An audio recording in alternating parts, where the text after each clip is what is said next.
Women's Month, I think this is extra important.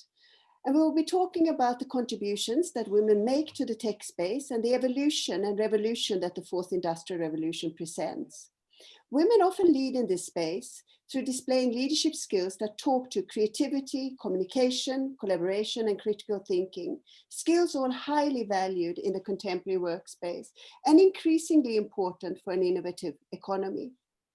This said, the stats shows that women's participation and contribution to the tech space and the fourth industrial revolution is still unequal, and that access is also still unequal in terms of education and the skills needed to lead. These are some of the things then that we will be discussing tonight. And with me, I have a fantastic, of course, all-female panel tonight. And first, I have Juanita Clark, who is the co-founder and the Chief Executive Officer of Digital Council Africa, an organization founded in 2010 that she also then co-founded after realizing the need for awareness and education with regards to the role of high-speed fiber network in the telecommunications industry in South Africa. It's lovely to have you with us, Juanita, and it's going to be fantastic interacting with you and hearing some more about then Digital Council Africa. Also with us, we have Nindeka Harry, who is the founder of Youth for Technology, a foundation, a non-profit foundation, I should say, and an international one that focuses on empowering the next generation of leaders with skills they need to access employment or to create their own entrepreneurial opportunities in the fourth industrial revolution and in the tech space that we will be discussing tonight. So a warm welcome to you, Nindeka. It's absolutely lovely to have you with us. And last but not least, my colleague here at UJ, Dr. Stella Mvuma, who is the head of the Department of Applied Information Systems in the College of Business and Economics. Stella has a passion for ICTs, and particularly with the link then back to the fourth industrial revolution and ICT adoption. And her research focuses on ICT adoption in small and medium-sized enterprises. So I'm sure Stella will have a lot to contribute to the tech space, and particularly then around the idea of women leading in this space, and particularly when it comes then to small and medium-sized enterprises, which is something that I know that Nindeka will be able to talk to as well, and the entrepreneurial space then that's needed in this when we talk about women's participation. So my first question to my panelists tonight is focusing on some of the things that we would like them to address, particularly with regards to the disparities and the gender disparities in this space. How strong do you think that the gender disparities are, or the gender gap in the fourth industrial revolution? Let me turn firstly to you, Nindeka. What do you think is the gap here? Well, great. Thank you. Thanks, Professor Yildiz, for that introduction. It's really a humbling honor to be here with you all this afternoon and evening. So thank you for that.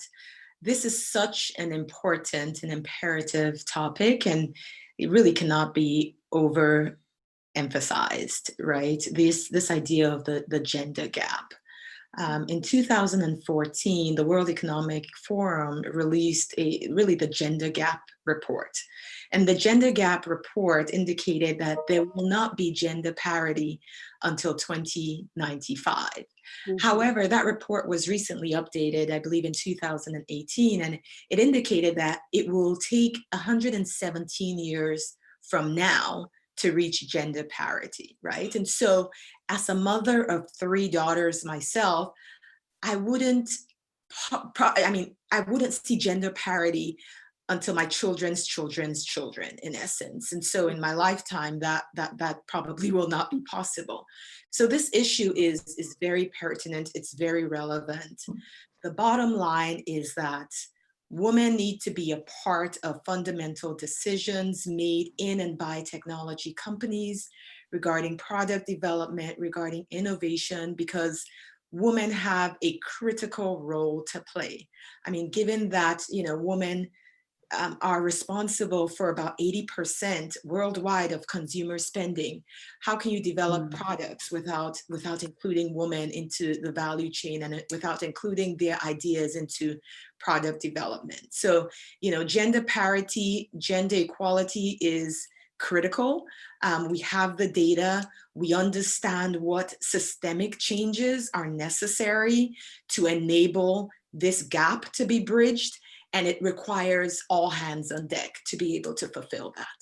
Well, thank you for that. And I think that it's interesting that you say as well that you have 3 daughters and the generational, you know, the generations that it's going to take actually to bridge this gap. And I think that we, you know, if we can do anything to speed that up, and I think we'll come back to that question. But I'm going to turn to you, Juanita, with regards to this gender gap. How big is the gap, and how, from your perspective, what is it that you're seeing right now? It is still very big. Unfortunately, one only has to go to and walk through the boardrooms and through the passages of some of the companies. And unfortunately, very often I'll find myself in a boardroom as the only woman, you know, amongst my male colleagues. I'd like to say that I think that it's changed. I think, you know, we've seen in some managerial positions, maybe not at CXO level, but definitely at managerial levels, we're seeing some changes. I'm also finding that it's a conversation that we're not shying away from. You know, it's something that requires conscious decision-making. It requires a certain effort. It's not something that's going to change. And I hear what my colleague Njideka is saying, and it's frightening to think that, you know, so many generations will still experience, you know, bias. However, I do believe that, and I don't know if you'll agree with me, but it's like in the last 2 years, there's been such powerful movements globally that we are experiencing, and that's accelerating and breaking down, you know, these historical views. And I'd like to believe that, you know, the more conversations we have, such as this one, the faster and you know, the more we will speed it up. You know, I always say that, you know, it's one thing to you know, speak for and on behalf of women, but at the same time, men need to have a conversation. They have to understand and reinvent themselves, because it's one thing for women to say, you know, we want equality. And you know, we're having these conversations, and here we are tonight talking to each other, talking about having an equal bite at the apple. I'm just not seeing that our male counterparts are having the exact conversation to say, well, if women are stepping into these roles, then where does that leave us? And unfortunately, until we start having those conversations, I'm concerned that, you know, we will not have equality in the true sense of the word, and we won't make the progress that is desired. I hear you, and I think it's interesting that you say that we're, you know, that concerns over progress, and I guess that's what Njideka also actually alluded to, this idea that it's going to take generations to bridge the gap. Stella, as a researcher, as a lecturer as well, and someone who then teaches and lectures on these aspects, what is your take on it? Yeah, good evening, everyone, and to my fellow panelists. I think for me, you know, my fellow panelists have just tabled it out in terms of giving the reality on the ground. And that is, the data don't lie. In my world, when you present data, that's the true reflection of what's happening. You know, research data speaks for itself. And I think while women are, you know, have been making incredible strides in the tech industry, when it comes to diversity and inclusion, there's still a long way to go. And in particular, in the tech space, you know, the scary reality for me is that we may probably not see economic gender parity in our lifetime. That's really scary, because women are severely underrepresented in the tech industry. And that's a real problem, and that we need to tackle and deal with. Definitely, we need to eliminate the danger of you know, the gender biases from the workplace, to really encourage fair representation of all groups before it's too late, if it's not too late at all. And I think the algorithms around us inherit our social biases. And of course, we do acknowledge that there is progress. The question is is it enough for us to be complacent, you know, to really say it's okay, or we are making, you know, those slight progress? Absolutely not. I mean, we're saying despite the progress that, you know, is being made, we simply cannot accept the inequality, you know, and do nothing about it. More needs to be done to address the gender inequality. And this is especially important for me at a time when our workplaces are dramatically changing due to the technological advancement that we see in areas such as artificial intelligence and blockchain. I think what we want to see in terms of inclusivity is for all of us to connect. And when we talk connectivity, it cannot be one-sided. You know, we want all the alpha and the omegas, you know, to partake equally so. And I'm really saying we need technologies that will help us to mitigate these biases that we see of human, and to be proactive in recognizing opportunities in those bias spaces and interrupt them. I mean, if there's any disruption that we need to make, we urgently need, you know, that digital disruption of inequality. We need more women in IT spaces for us to manage the risk of implementing the bias technology, because technologies that are developed, you know, may or reflect the biases of people who build them. I'm scared of software developers who are male, you know, that are developing, you know, these algorithms about women that are going to impact us. I think it is well known that a lot of AI technologies are biased, and that is why women must get involved to provide the expertise of what these technologies can do and cannot do. So yeah, thanks. Let's stay with the gender gap and understand try to understand as well where it comes from and what compounds it. So I imagine that the gender gap in the tech industry or in the broader sort of participation in a tech economy is a reflection of gender gaps and gender inequalities in society more broadly.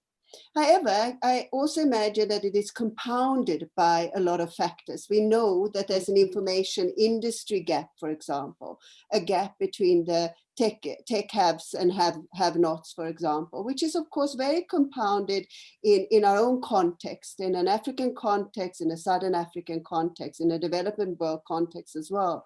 And I think that that's something that we also need to understand and see how does that impact the gender gap that we see, particularly then, as I say, maybe in our own context. And I'm going to let Njeka come in here as well, because you sit with a slightly different context, but I know you have a good understanding of this as well. But maybe, Shanita, you as a South African and working in South Africa, how do you look upon this? I am incredibly concerned about the digital divide, but not only that. You know, I think the pandemic has clearly illustrated that there's a lot of work that needs to be done. You know, we have to absolutely pull out every stop, and we haven't got a day to lose, not a single day to lose in terms of finding methods and remedies to narrow the digital divide and to bring everybody onto an equal footing. So, and more so, you know, young girls. We need to encourage young girls to participate in STEM. We need to, you know, do a lot more research to understand what the future holds, where the opportunities are, and again, what I said earlier, you know, it needs to be a specific and a certain effort. We have to go and find them, and we have to teach them, and we have to identify them, and we have to raise them up. You know, it's through identification and taking somebody's hand and showing them that they can do it, that we will overcome it. And I think that what Njeka was saying about, you know, the amount of time that it will take to overcome this and to have a greater equality is true, because we're not addressing the root cause, which is how we are raised, the expectations, even from our mothers. You know, even as women, there are still biases towards our sons and our daughters and the specific careers that they have to get into. So I think it's critically important that we start at the very beginning, that we that we address equality at a school level, that we enable and empower our teachers to already at that level tell our children that they're equal, to encourage participation in STEM, but in order for us to do all of that, we have to close this digital divide, and we have to give everybody equal access to, to information, so that those girls that want to participate in this digital economy can do so simply because they've got access to a device, they've got access to affordable connectivity, and they can teach themselves and raise themselves up. No, thank you for that. Imagine, Stella, that you see this in a university context as well, and how these things then get compounded. And I'm sure that you have reflected a lot about this now when we've been working also online because of the COVID pandemic. Absolutely. I mean, I agree with Yonita in terms of helping girls access training and educational opportunities in STEM. I mean, that needs a stronger emphasis. And nonetheless, I think we must not be short-sighted to presume that all technological advancement are automatically helpful. You have indicated my research areas in ICT for development.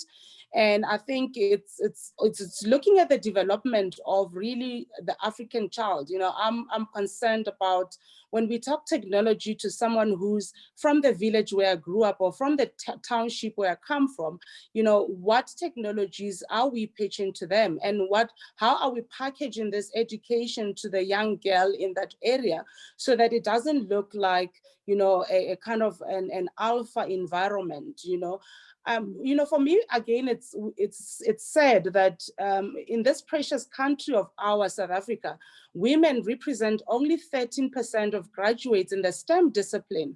I mean, only 13%. We cannot be okay with that. In fact, no one should be okay with that percentage. Is ridiculous.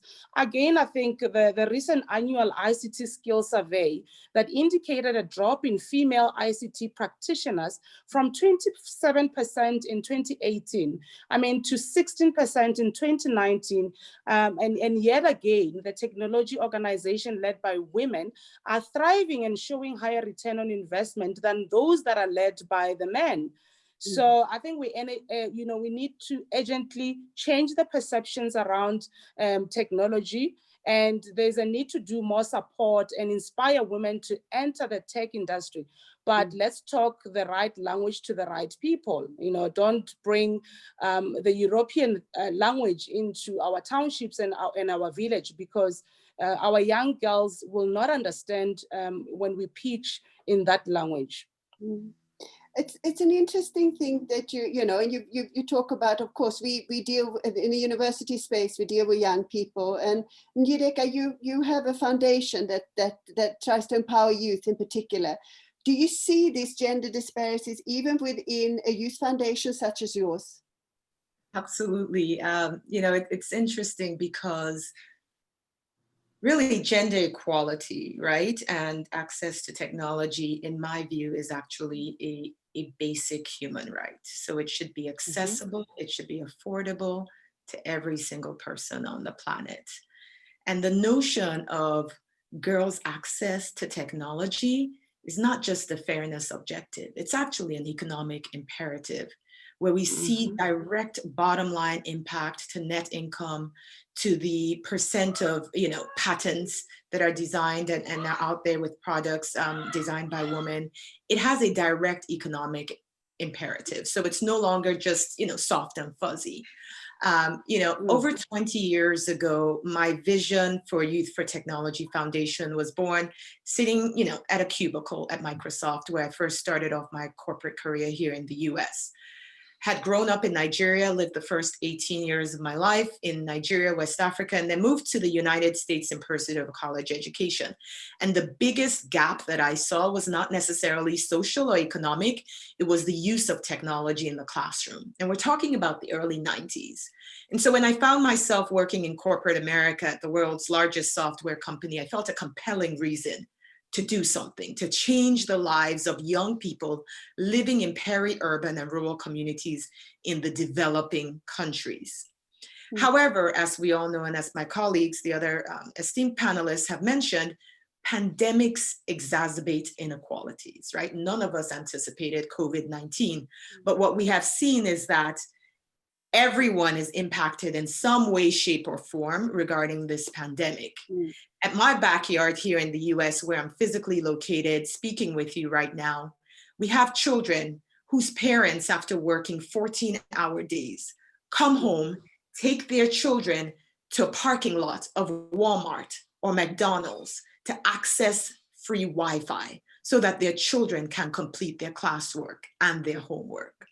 In countries like Kenya, where Youth for Technology Foundation works, we've seen that with the pandemic, more and more girls are getting distracted, they're being left behind, they're in conditions and at adverse risk with rising rates in pregnancy for teenage girls. So we've seen the impact of this pandemic on these young people.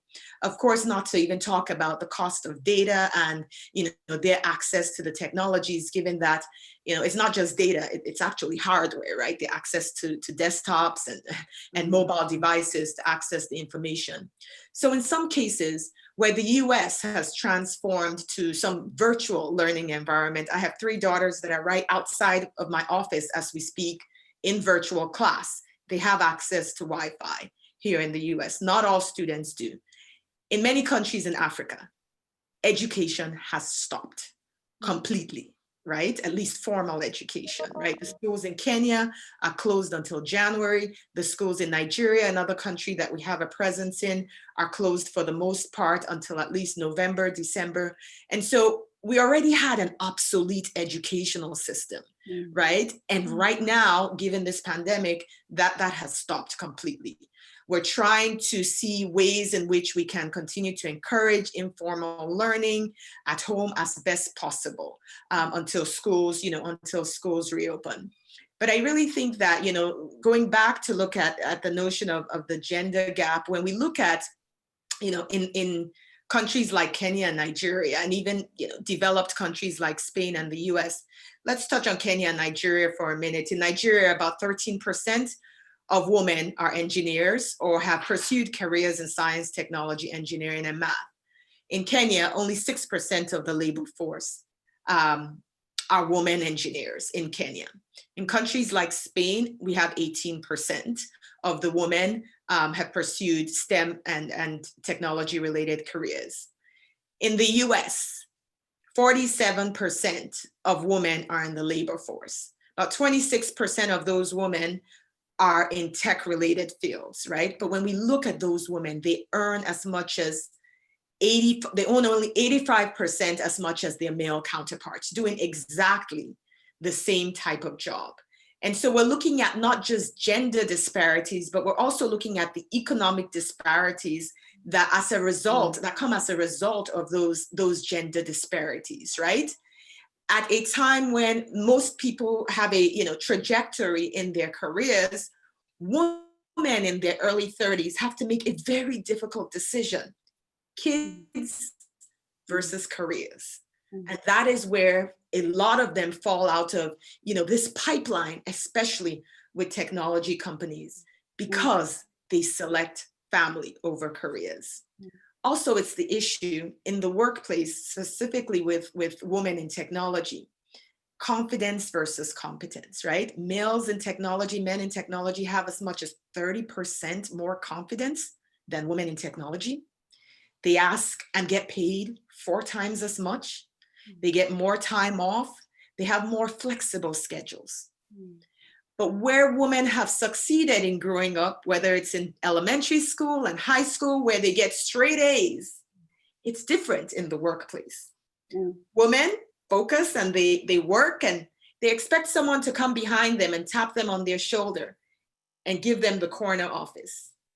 But that doesn't happen, because confidence is as important as competence in technology companies, in particular, in the world. And so these women are just as qualified, if not more qualified, but they see themselves not, going up the career ladder. They encounter so many more challenges than their male counterparts, because what may have worked in academics and in school does not work in the workplace in regards to technology.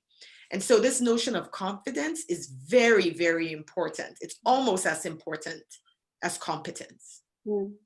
It's interesting you say that, and I'm going to just a couple of things that have come up on the chat here around then. How do we sort of neutralize some of the biases, but also if we want to leapfrog and try to cover some of this gap. So we talked a little bit about education, the role of STEM, for example, and how you then have to focus on STEM, of course, from early on in a lineage of education and throughout the schooling years and the lifespan of our schooling. But as you rightfully point out, and it transplants itself, onto later on in life. When we enter the workforce, women then, as you say, have often choices then between a career or child rearing, for example, which of course is common in any space, not only in the tech space. But if you want to try and attempt to bridge some of this gap and make sure that women can leapfrog in to different careers and stay in those careers and have the confidence, as you pointed out, to do so, what do we need to do? I'm gonna put this question, but let's start with you, Stella, since you are in the higher education space. What do we need to do? I think, of course, we already highlighted that the first thing is to educate and, to really dress this education the right way for women. You have to put the right attire, the right language, and the right timing. But I also want to say, digital gender equality requires the support of men as well as women. And, while I learned a lot from my male mentors, on how to operate in my own field, I found that I failed when I tried to imitate them directly. I think a lot of times we are not aware of our own biases as well.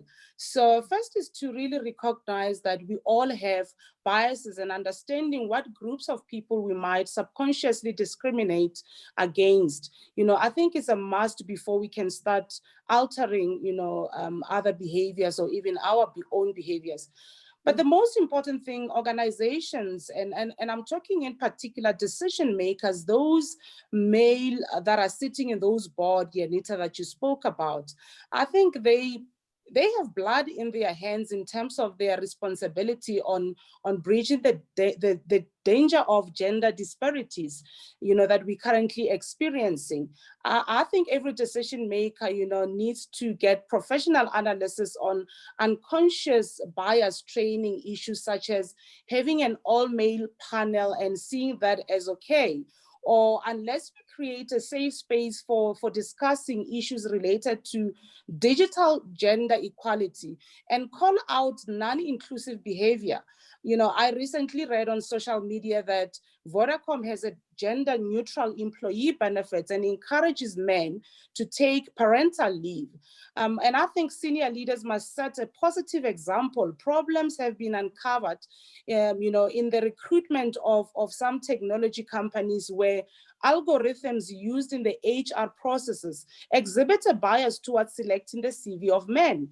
And more specifically, the roles of artificial intelligence development. And I think eradication of this insidious effect can be achieved by supporting and encouraging more women into the leadership roles across the tech industry. So of course, I think, we need women, but we cannot just appoint ourselves there. So in those boardrooms, in those decision making, and those people that are drafting policies, they need to start shifting. Who's willing to really step down and allow women to step up? So I think this is a difficult challenge that we're facing. So even if we know what we need to do, we're really educating ourselves, but we need to work with men together and encouraging and making sure that we really eradicate this gender disparity in order to make an impact. And like Diraka said, to participate in the economy. So it's a two-way traffic. I don't see us as women doing this alone. I think men needs to come on board. It's interesting you say that, Stella, and I'm going to turn to you, Janita, because I think that, you know, this idea then of working together, but also there's a certain amount of education, over a certain amount of maybe education / convincing that needs to be done about women's contribution and what we can contribute. What is your take on that? What is it that women bring to this space? And I know you alluded to it a little bit at the beginning of the discussion, this idea that actually often technologies aren't developed for women either. So there's a lot of contributions that still need to come into this space from women in particular. I think it's widely accepted that women have a higher EQ than men. We're more sensitive to issues within the workspace. You know, because we come from a nurturing background, we create and strive to create environments that's more nurturing. You know, we try and encourage. We're just more encouraging. But you know, I just want to pick up on something that Stella said as well, Ilva. And you know, I don't understand why corporate companies across the world are not specifically advertising for women. You know, why are they not making a certain amount of positions available on their board? And before you submit your CV, make it clear that this is a female role, or that this role will only, be filled by a female professional. You know, we're very well, maybe to some, we can debate whether it's successful, but you know, we're doing it in South Africa, you know, with our BE, you know, where we are trying to set the record straight and undo the wrongs of the past, and bring equality to the corporates. But for some reason, we're not doing it when it comes to gender, you know, and I think that, you know, that we should do it, and that we should give women an opportunity.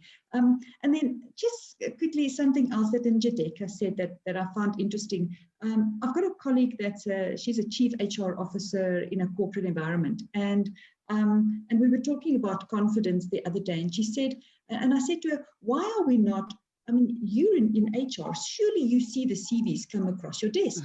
Why are you not, how come these women are not making it to the final rounds? And it was exactly that. It was exactly that question of confidence. Males will come in, and she said, there's 10 things on the CV that is required. And males will come in and they'll be able to do 5 things, and there'll be 5 things that they can't do. And they will consistently come in and sell themselves on the 5 points they can do. Women will come into the same interview, and they will consistently focus and try and work and talk themselves around the 5 things they cannot do. So it's also ourselves that are holding ourselves back by not focusing on the right areas, and you know, sort of saying, I can only do these 5 things, but I'll figure the rest out as I go along. And that's what men do. Men don't. There is no person that is 100% suited to a particular position that's advertised. But men they will come in and they are confident enough to project this positive attitude and the confidence in terms of a particular role. Whereas women, on the other hand, will humble themselves, and they'll be incredibly apologetic about the couple of things that they cannot do. And I think, we need to work a little bit around that. And you know what? We're scared of asking. You know, men are not scared of asking. They will go up. They will ask. They are less fearful of asking than women are. You know, and I also think that corporates should have fixed policies in place. You know, it comes back to this conversation of it needs to be a certain effort. You know, we need to think about it. Corporates have to put a policy in place that says that we only pay equal.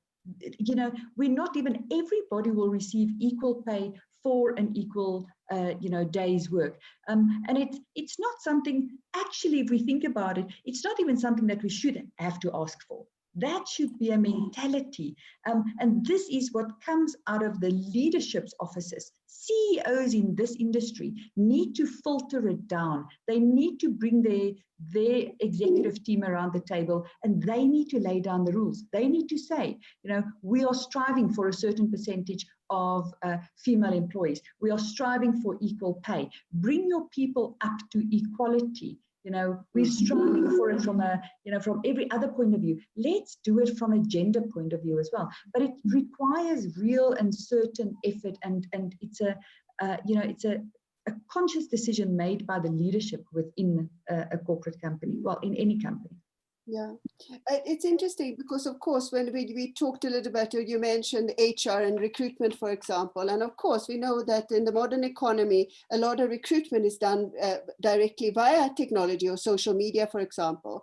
And I wonder sometimes, are women as good as using social media channels to promote themselves, for example? And Judith, if you look at the young people that you work with and your young daughters, for example, do you think that and boys and girls, young men, young women are using social media in the same way?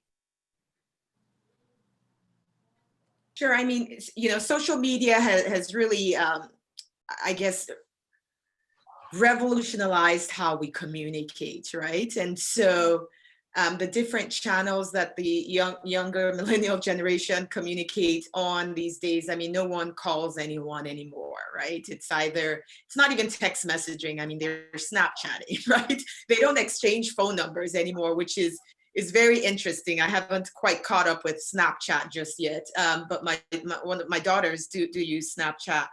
But I think we've seen the ability for social media to democratize information as very powerful, whether in peace building or economic and social building across the continent and really across the world, right? It has the ability to get really concise messages out to mass numbers of people in a very short period of time.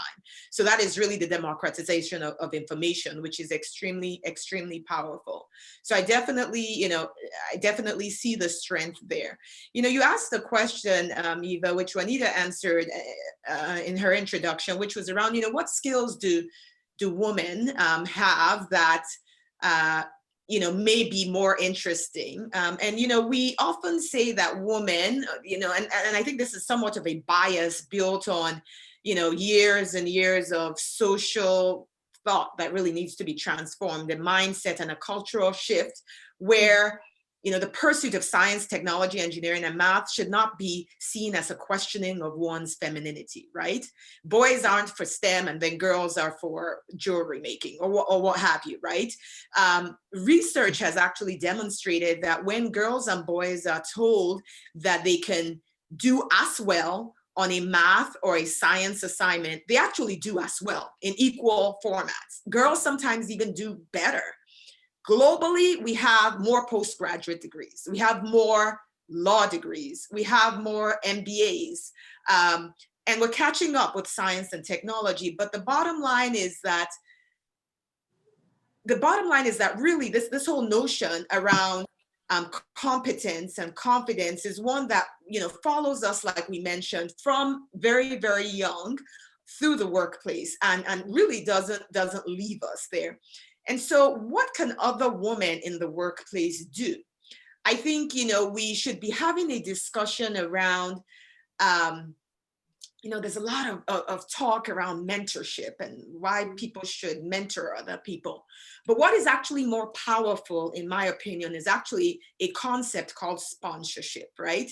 And the difference between sponsorship and mentorship is that when someone is mentoring you, they talk to you.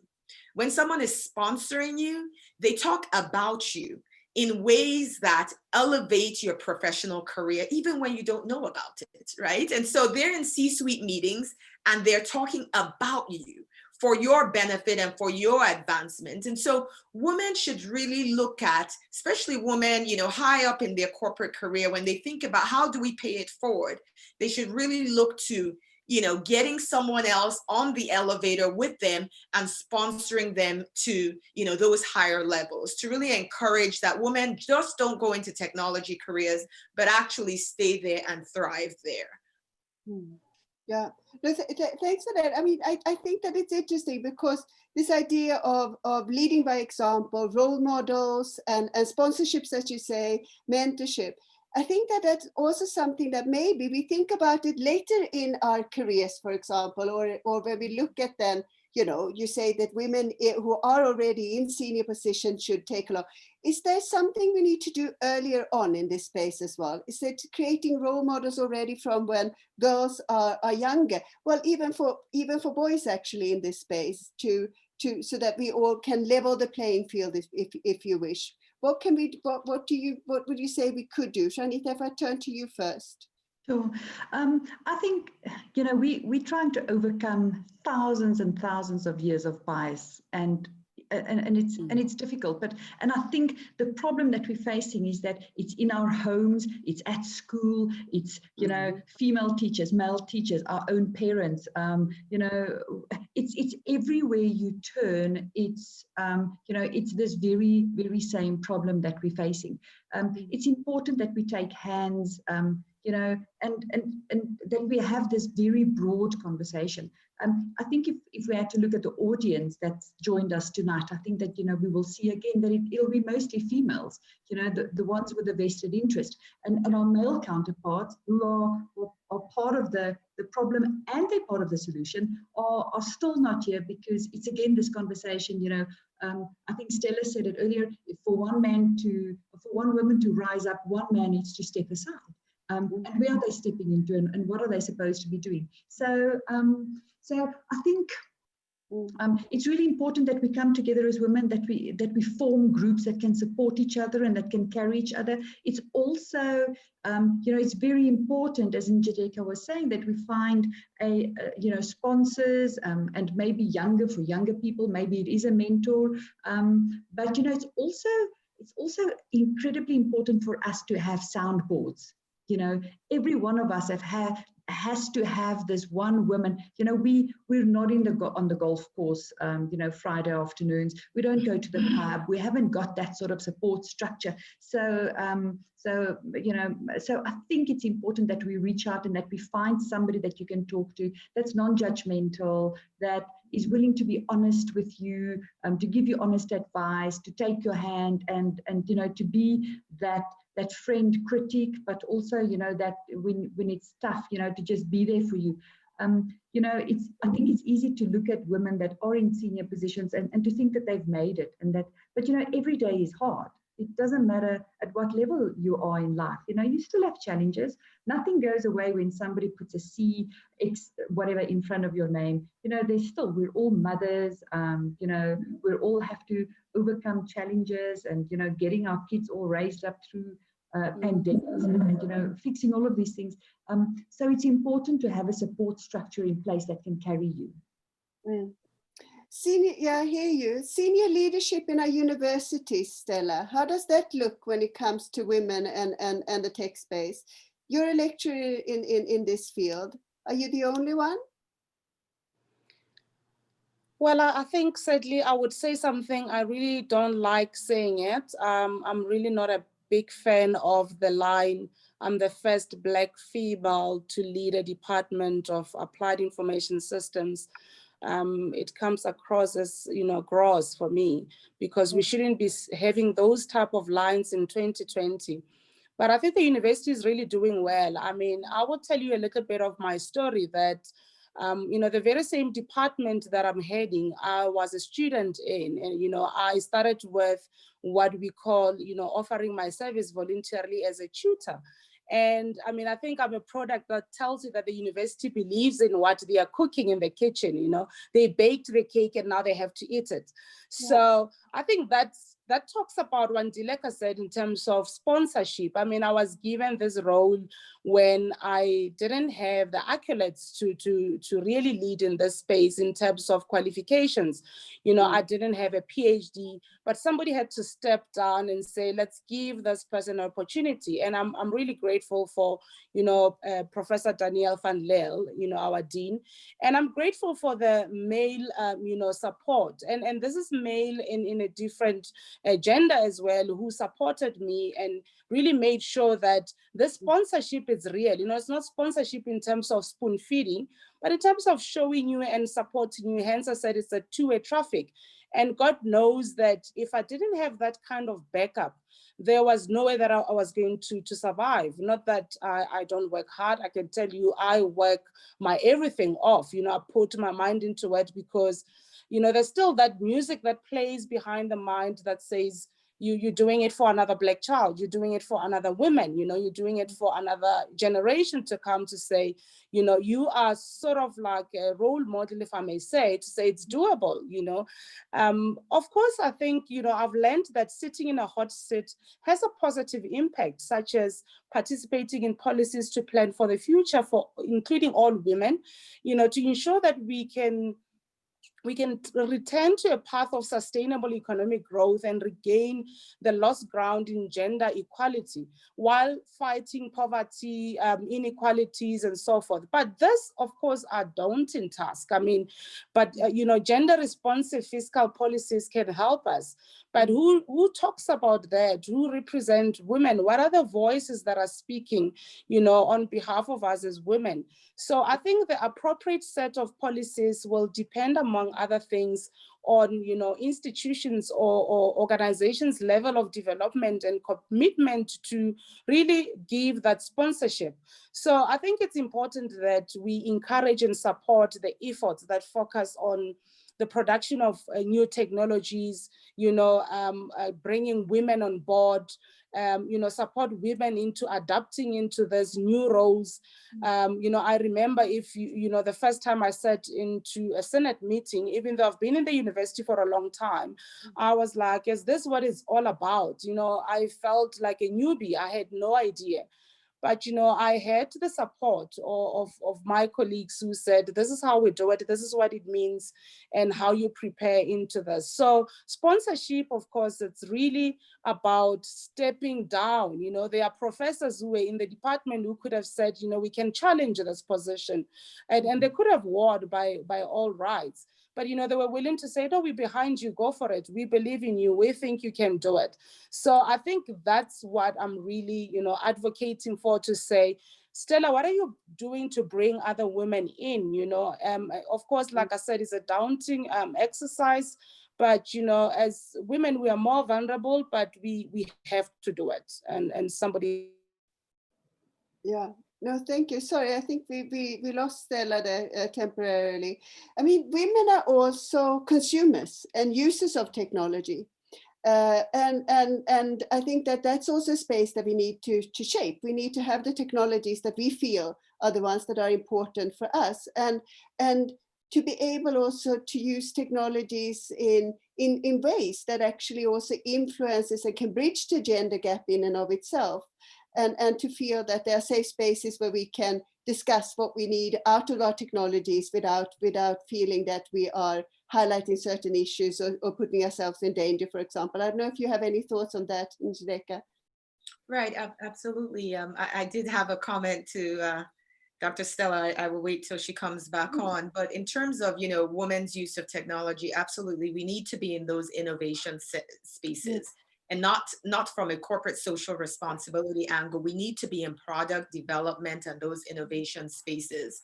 In the US, you know, Ford, for instance, actually did a survey and some research around, you know, how often women manicure their nails and how long their nails were, to be able to determine the depth at which they built their door handle. So we have power. We have to just understand and be able to use that power we have, because when companies like Ford are looking to women to determine how they develop, you know, the internal dashboard of their doors, it is evident that we matter.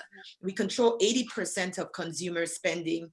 So we do matter. We have that power. Again, we just absolutely need to use it. You know, with the advent of the fourth industrial revolution, right, which is, as we know, characterized by the fusion of the physical, the digital, and the biological worlds. A couple of technologies have come into play more recently than not. We've seen 3D printing, we've seen cloud computing, the Internet of Things, robotics, etc.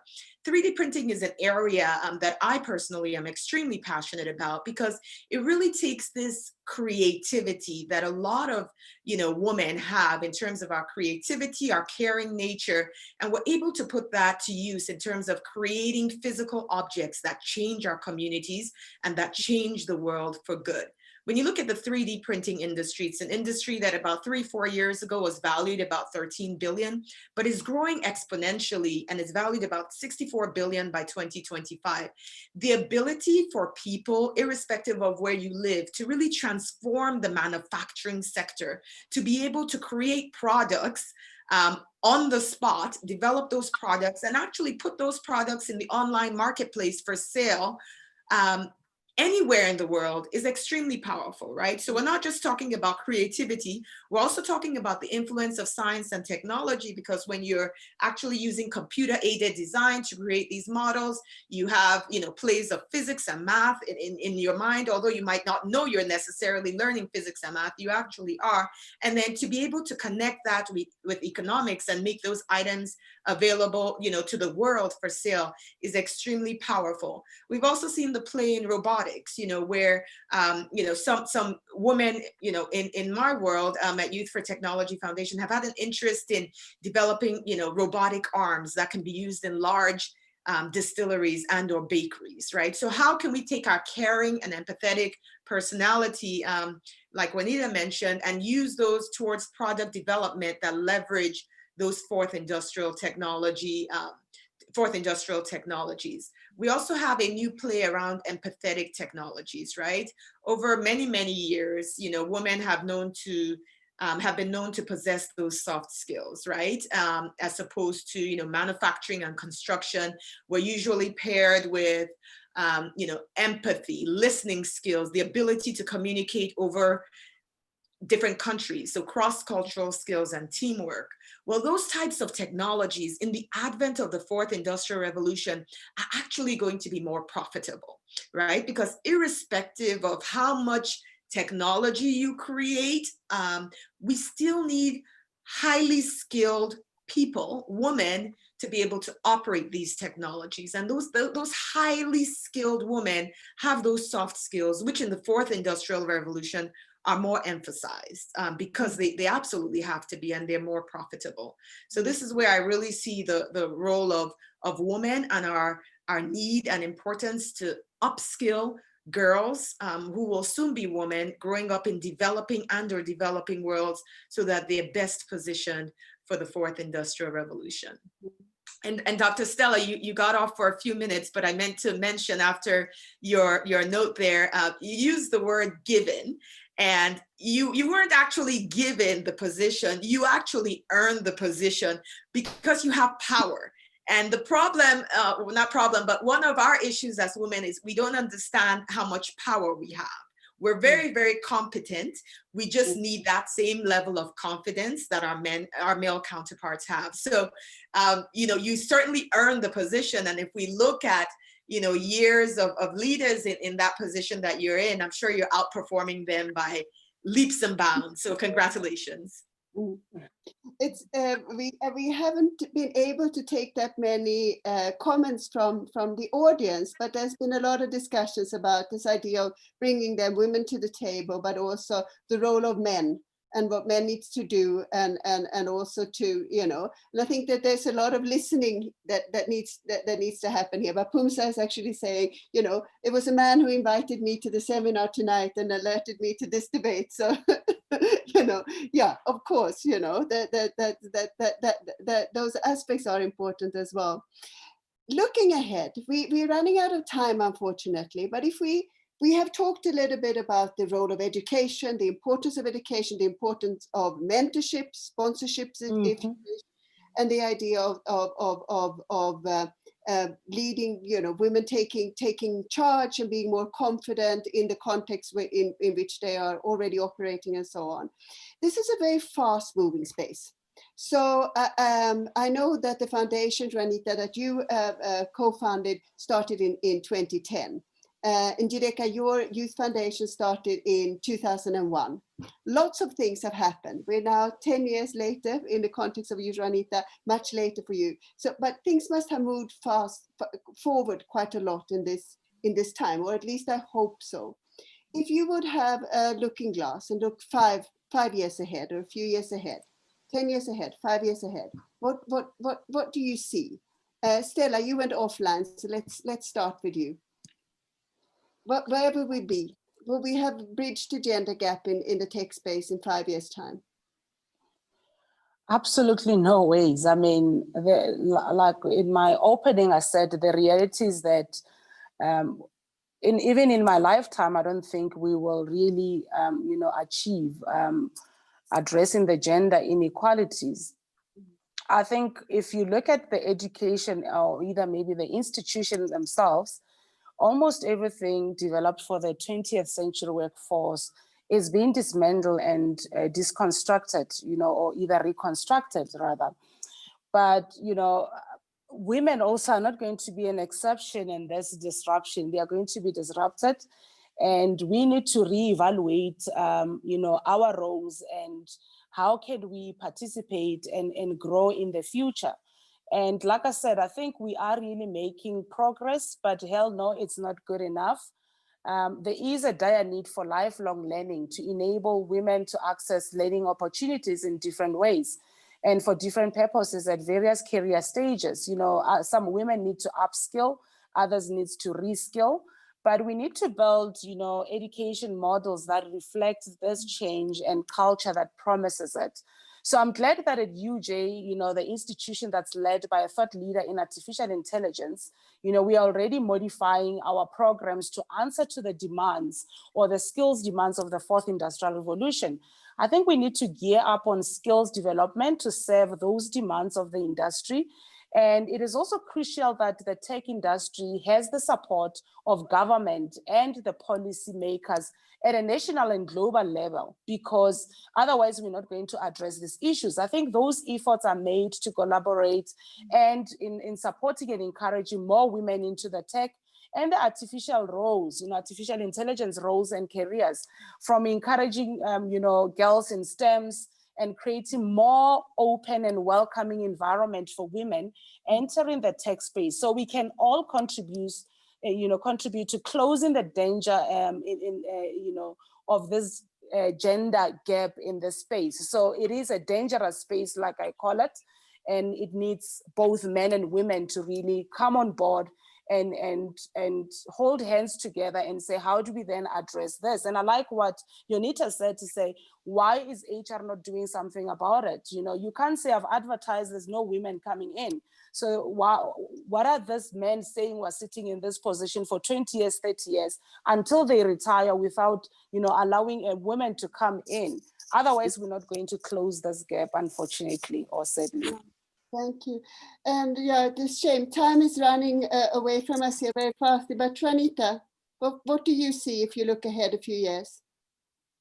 I have to agree, unfortunately, with Dr. Stella. I wish it was different. I wish I could say that 5 years from now, all of us on this panel is going to come together and we're going to go, we've made it. But unfortunately, I don't think so. But I think having these conversations are critical. I think raising awareness, like Pums, who herself is a phenomenal leader in the sector, and somebody that fights really hard, for women, women rights. I think we have to just continue to have these conversations, and we've got to. I think as women, we've got to stop asking for permission. This is not about asking for permission. We've just got to take our rightful space. And these sort of platforms, I think, play a critical role. And as we continue to come together, I think, these things, and as a lobbyist and somebody that has worked in that environment for a really long time, you also know that how these things build up. And women will get to the point where we'll be over the conversation.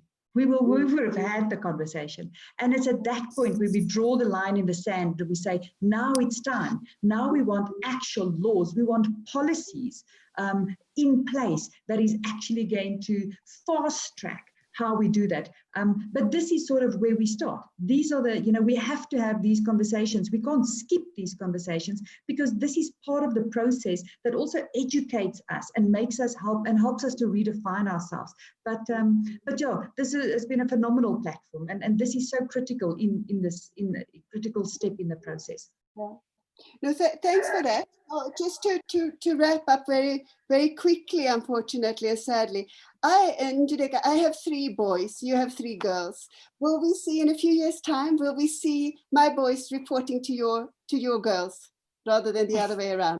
Rather than the other way around, absolutely. My life goal is actually to raise my daughters ages 16, 12, and 12 to be brave girls, right? And so they can be whoever they want to be, right? The sky is the limit. And so they get to define, who they want to be. Though I love tech, of course, and that is most of my corporate background, we're not pushing them necessarily into tech. It's whatever skills that they've developed and, what they enjoy doing, that is really my preference. So really leaving a legacy where my girls are brave is extremely, extremely important. But I think, in 5 years, no, we would not have reached gender parity by any regards, but we will have made some progress. Like many of the other panelists have mentioned, having men allies like your sons, Dr. Ilva, will be a good, pathway to kind of bridging this gender parity and bridging this gap. I do think that we've made much progress. It, however, involves all hands on deck. Civil society, nonprofits cannot do it alone. The private sector can't do it alone. The government can't do it alone. We really need all hands on deck to be able to get us closer to bridging this gender parity, where over 60% of CEOs in Africa say that what keeps them up at night is having individuals that have the right skills to fit these jobs, that we don't know what these jobs necessarily are going to look like in the 4th industrial revolution. Where we can bridge that gap is by having industry in our classrooms, co-creating and developing content with us so that we are preparing young people, particularly girls and women, to fill those roles that are keeping their CEOs up at night.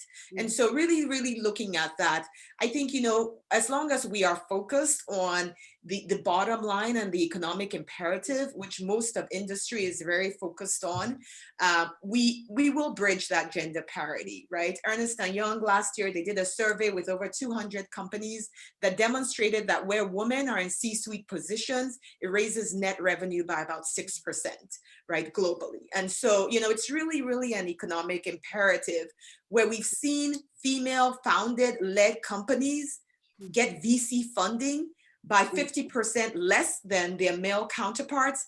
However, they're able to raise revenue by 20% or more. It's clear, right? It is clear. Investing in women is an economic imperative. And I'm sure that knowing that and living through those values is definitely going to bridge that gender parity that we so all desire over the next couple of years. Thank you. That's I mean, I think that's a positive thing, that we need to think through those things, but also I think that that's a positive ending to the discussion, this idea that actually the power is there because technology is there for of course, for both men and women, but that we have the power to change it from an economic imperative as well.